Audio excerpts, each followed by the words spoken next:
بسم اللہ الرحمن الرحیم۔ السلام علیکم ورحمۃ اللہ وبرکاتہ۔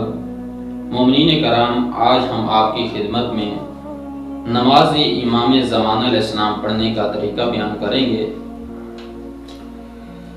روایت میں ہے کہ جو شخص بھی اس حال میں مرے کہ وہ امام علیہ السلام کے ظہور کی انتظار کر رہا تھا تو گویا ایسے ہی ہے کہ وہ امام علیہ السلام کے خیمے کے اندر موجود ہو۔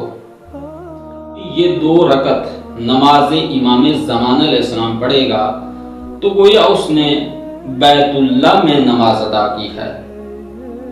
اس نماز پڑھنے کا طریقہ یہ ہے کہ یہ صبح کی طرح 2 رکعت نماز ہے۔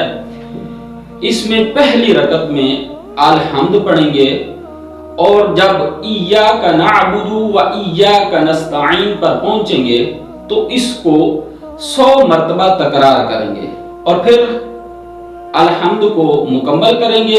اس کے بعد سورہ توحید پڑھیں گے اور اسی طرح دوسری رکعت میں بھی الحمد کو پڑھیں گے۔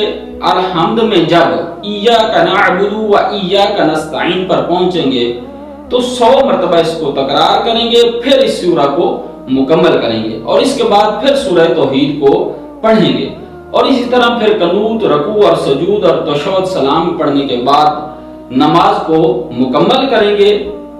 تو اس کے بعد نماز جب مکمل ہو جائے تو لا الہ الا اللہ کا ذکر کریں چند مرتبہ اور اس کے بعد تسبیح زہرا سلام اللہ علیہا پڑھیں اور اس کے بعد خداوند متعال کی ذات سے جو بھی حاجت ہے وہ حاجت طلب کریں تو خداوند متعال کی ذات وہ حاجت پوری کرے گی۔